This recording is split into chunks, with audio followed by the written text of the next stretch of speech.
தமிழக நிதியமைச்சர் மரிய வில்சன் அவர் என்ன சொல்லியிருக்காரு அப்படின்னா,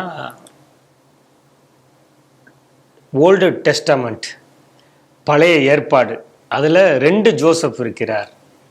புதிய ஏற்பாடு நியூ டெஸ்டமெண்ட் பைபிள் அதில் ஒரு ஜோசப் இருக்காரு.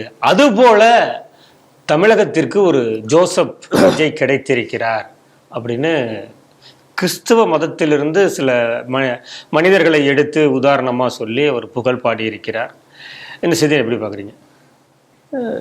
இந்த ஆட்சியே மிஷினரிகளுடைய ஒரு நெட்வொர்க்கில் அவங்க செய்த ஒரு பின்னணியிலேருந்து வேலை செய்ததில் வந்த ஆட்சி தான். அப்படி வெளியில் பார்க்குறா நம்மலாம் கிண்டலாக சொல்லிட்டு ரீல்ஸ் போட்டான் வந்துருச்சு, அவன் அது போட்டான் வந்துருச்சு, பேரனும் பேத்திகளும் மிரட்டி போட சொன்னாங்க அப்படின்னு. பேரனும் பேத்திகளும் எதனால் மிரட்டினாங்க, எப்படி அது கட்டமைக்க நடந்தது அப்படிங்கிறதெல்லாம் நீங்கள் பெரிய ஆராய்ச்சிலாம் பண்ணோம்.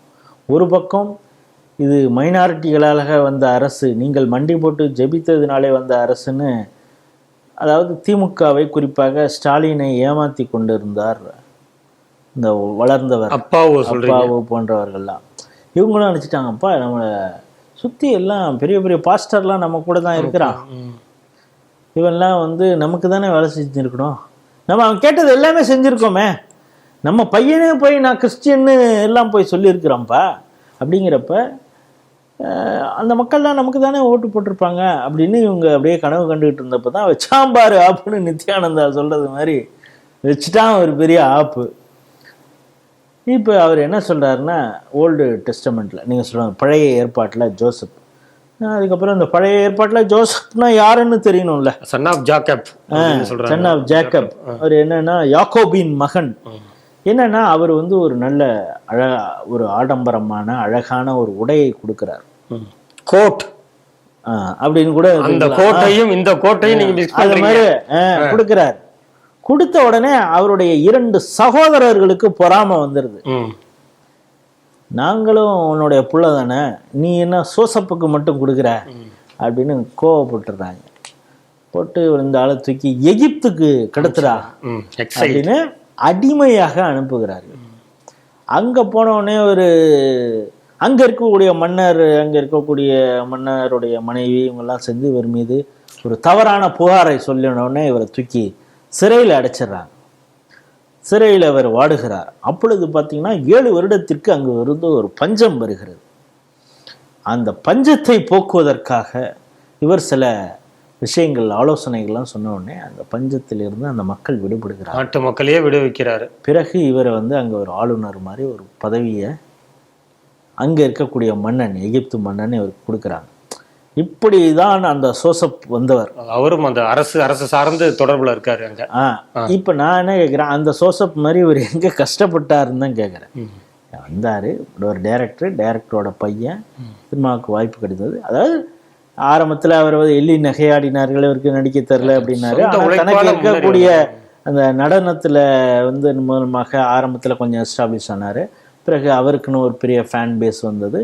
அந்த ஃபேன் பேஸ் இப்பொழுது பெரிய வெறியர்களாக மாறி இப்போ அவரை வந்து ஆட்சி கட்டிலையும் அமர்த்தியிருக்காங்க. இது நமக்கு புரியுது.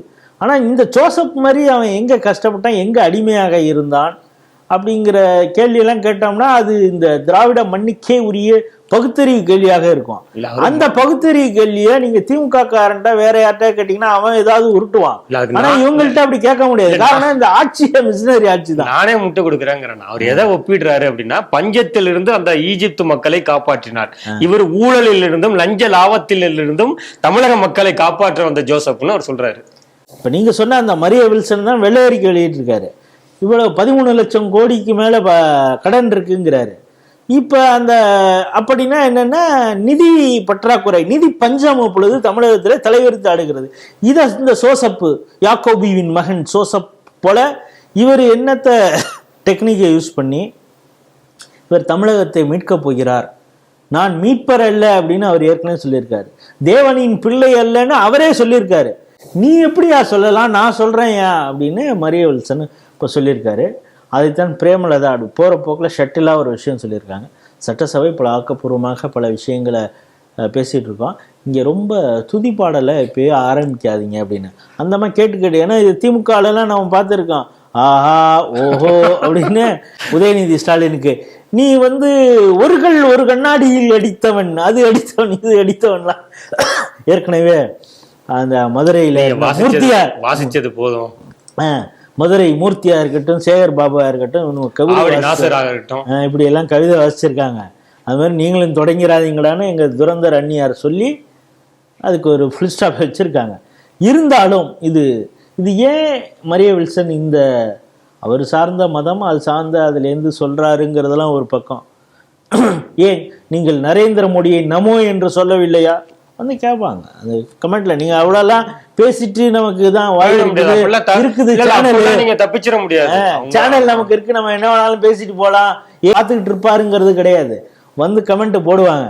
ஏன் நீங்கள் நரேந்திர மோடியை நமோ என்று சொல்லவில்லையா, அந்த நாராயணன் நமோ நாராயணனாக எல்லாம் உருவப்படுத்தலன்னு சொல்லுவாங்க. அர்ஜுனன் கிருஷ்ணரை போல எல்லாம் மோடியையும் அமித்ஷாவையும் நீங்க உருவப்படுத்தலையா அப்படிலாம் சொல்லுவாங்க. ஆனா அதுல ஏதோ சொல்லுவான், ஒரு ஃபேன்ல ஏதோ ஃபேஸ்புக்ல எழுதுறோம் பண்ணுவான், நீ வந்து சட்டசபையிலே இதை உட்காந்துட்டு சொல்ற அப்படிங்கிறது தான் ஒரு விஷயம் இருக்குது. புதிய ஏற்பாட்டுக்கும் வராரு அவர் எல்லா ஏற்பாடும் பண்ணிட்டோம். கடைசியாக என்ன ஏற்பாடு நடந்திருக்குது, இந்த 13 லட்சம் கோடி கடன்லேருந்து எப்படி தமிழகத்தை மீட்பதற்கான ஏற்பாடு என்ன இருக்குது அப்படிங்கிறது தான் கேள்வி.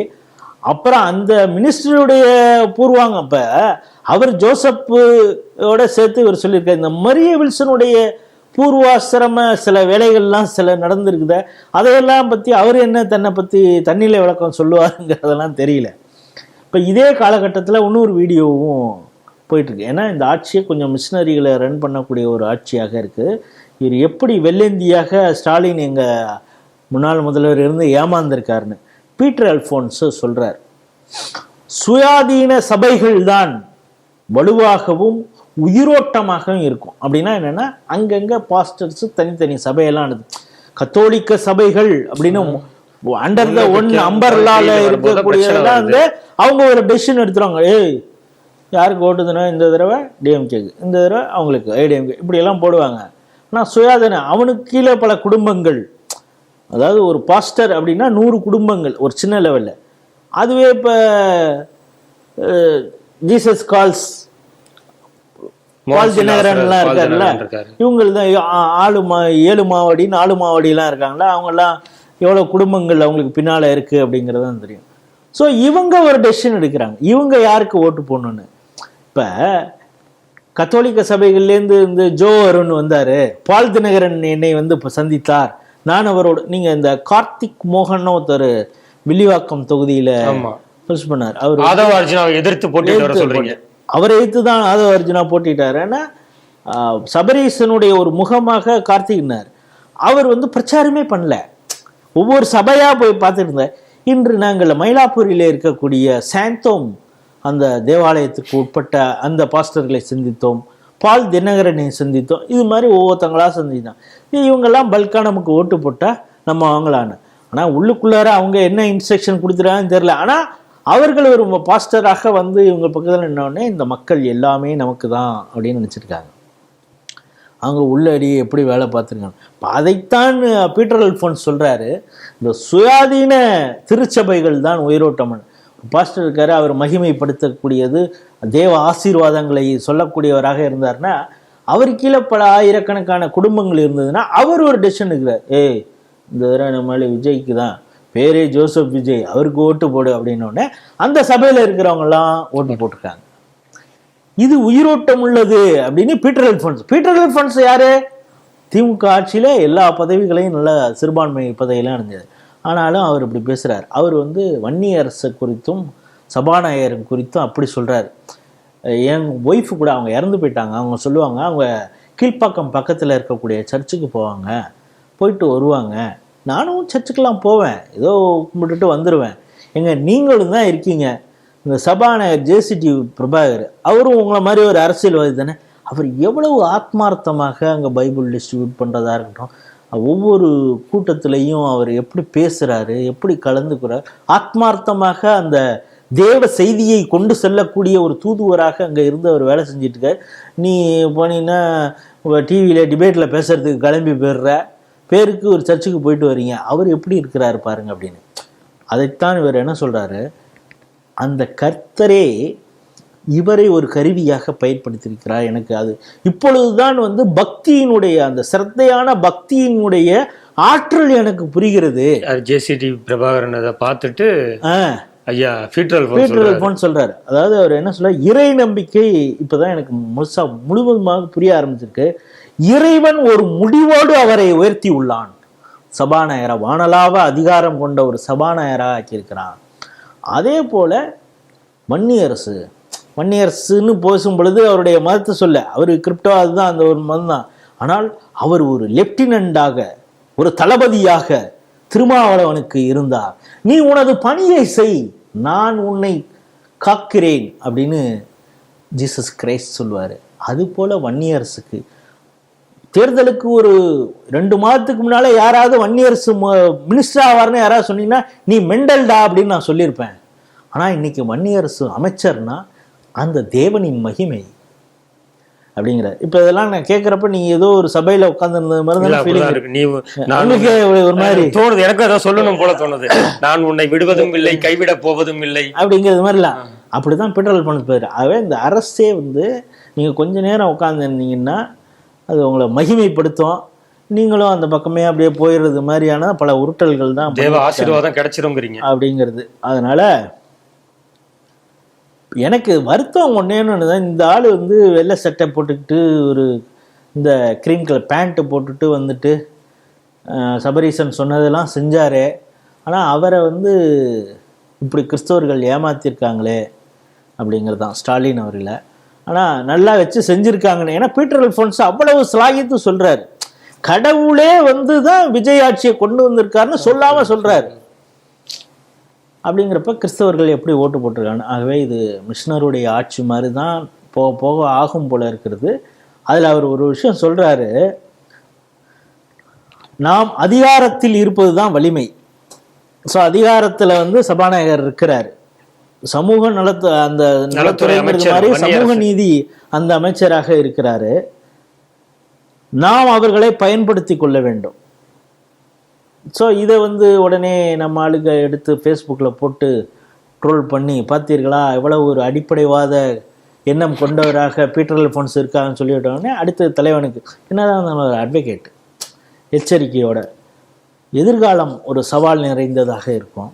நம்ம ஒன்று யோசிக்கணும், எல்லாமே நமக்கே எல்லாரும் செய்யக்கூடிய ஆட்சி இது. நம்ம தான் அது தேவனின் மகிமையால் வந்த ஆட்சியாக இருந்தால் கூட இது நமக்கான அரசு தான், ஆனால் நமக்கே எல்லாம் செய்வாங்க அப்படிங்கிற ப்ரெஷரை வந்து நம்ம விஜய்க்கு கொடுக்கக்கூடாது. அவர் எல்லாருக்குமான முதல்வர்.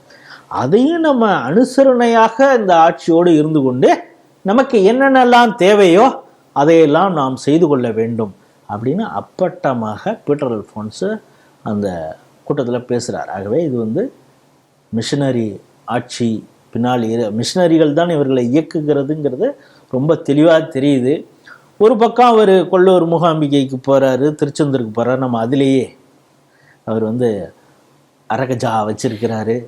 அந்த சிபிஆர் வைத்த குங்கும பொட்டோடு தான் அவர் ராகுலை சந்தித்தார், சோனியா காந்தியை சந்தித்தார். அவருக்குள்ளும் இந்து உணர்வு இருக்கிறது. அப்படிலாம் நம்ம அந்த வகையிலே நாம் சந்தோஷப்பட்டு கொள்ளலாம். ஆனால் பின்னால் யார் இயக்குகிறார்கள் என்பதை இன்னும் போக போக கொஞ்சம் கொஞ்சமாக வெளியில் வரும். ஆனால் இதை பற்றி முழு ஆய்வு, தன்னோட பின்னணியை தொடர்ச்சியாக யாராவது ஒருத்தவங்க செய்து கொண்டே இருக்கணும். இவங்களை யார் இயக்குகிறார்கள்ங்கிறத அந்த ஒரு விழிப்பு மக்களுக்கு தேவை அப்படிங்கிறது தான் இந்த செய்தி காட்டுகிறது.